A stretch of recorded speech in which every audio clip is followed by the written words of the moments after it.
Hello everyone, welcome to my channel Gyan Bhandar explore. आशा करुछि आपण माने समस्ते भलरे थिबे। ताहले आजिर ए भिडियो को आरंभ करिबा। एही भिडियो रे आज स्वाधीनता दिवस उपरे गोटे रचना लिखिबा। ताहले आरंभ करिबा। उपक्रम। भारत एक विशाल और महान देश। एहार इतिहास, संस्कृति, परंपरा और वीरतार कहानी समग्र विश्व रे प्रसिद्ध। प्रति वर्ष अगस्ट 15 तारिख दिन आमे भारतर स्वाधीनता दिवस पालन करूँ। यह भारतीय मानक पई एक गर्व और आनंदर दिन। 1947 मसीहा अगस्ट 15 तारिख रे भारत दीर्घ दिन ब्रिटिश शासन स्वाधीनता लाभ करिथिला। ताहले एबे लिखिबा स्वाधीनता संग्राम उपरे। भारत दीर्घ समय धरी ब्रिटिश शासन अधीन रे थिला। ब्रिटिश शासन समय रे भारतीय माने अनेक प्रकार अन्याय और असुविधार सम्मुखीन होइथिले। देश को स्वाधीन करबा पई अनेक महान व्यक्ति और स्वाधीनता संग्रामी निज जीवन को देश पई उत्सर्ग करिथिले। महात्मा गांधी अहिंसा और सत्यर मार्ग अनुसरण करी लोकमानंकु स्वाधीनता आंदोलन रे एकत्र करिथिले। तांको सहित नेताजी सुभाष चंद्र बोस, जवाहरलाल नेहरू, सरदार वल्लभ भाई पटेल, भगत सिंह और अनेक वीर संग्रामी देशर स्वाधीनता पई लढ़िथिले।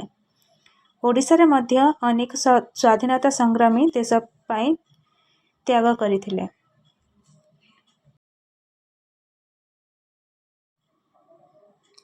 ताहले एबे स्वाधीनता दिवस पालन उपरे लिखिबा। स्वाधीनता दिवस समग्र देश रे उत्साह और आनंदर सहित पालन करा जाए। एही दिन स्कूल, कॉलेज, सरकारी कार्यालय एवं विभिन्न संस्था रे जातीय पताका उत्तोलन करा जाए। छात्र छात्री माने देशभक्ति मूलक गीत गाती, भाषण दियंती और विभिन्न सांस्कृतिक कार्यक्रम रे भाग नियंती। दिल्ली रो लाल किला ठारे भारतर प्रधानमंत्री जातीय पताका उत्तोलन करती एवं देशवासी को संबोधन करती।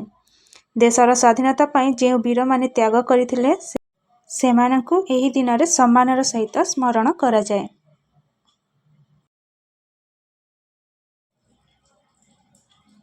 ताहले एबे जानिबा जातीय पताकार महत्व कोन। आम जातीय पताका हेउछि त्रिरंगा। एथिरे गेरुआ, धला और सबुज एही तीनोटी रंग रहिछे। मध्य भाग रे नील रंगर अशोक चक्र रहिछे। जातीय पताका आम देशर एकता, स्वाधीनता और गौरवर प्रतीक।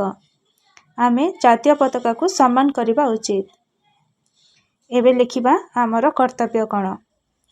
स्वाधीनता केवल एक अधिकार नुहे, एहा सहित आमर अनेक कर्तव्य मध्य रहिछे। आमे देशर आईन को सम्मान करिबा, देशर संपत्तिर सुरक्षा करिबा और परिवेश को सफा रखिबा उचित।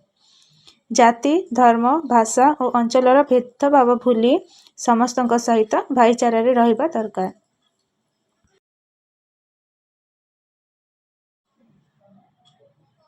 छात्र छात्री माने भल भाव पाठ पढ़ी भविष्य रे देशर उन्नति रे निजर अवदान दे पारंती। आमे सचोट, श्रृंखलित और दायित्ववान नागरिक हेबा आवश्यक। ताहले बे उपसंहार विषय लिखिबा। स्वाधीनता दिवस आमको देशर वीर संग्रामी मानक त्याग और संघर्ष को स्मरण कराए। सेमानक त्याग जोगु आमे आज स्वाधीन देश रे बास करूछु। तेणु आमे देश को भल पाइबा सहित देशर उन्नति पई सदा चेष्टा करिबा उचित। आमर एकता, परिश्रम और देशप्रेम ही भारत को आहुरी शक्तिशाली और समृद्ध करिबो। एतिकिरे रचनाटी शेष होला। जय हिंद, वंदे मातरम।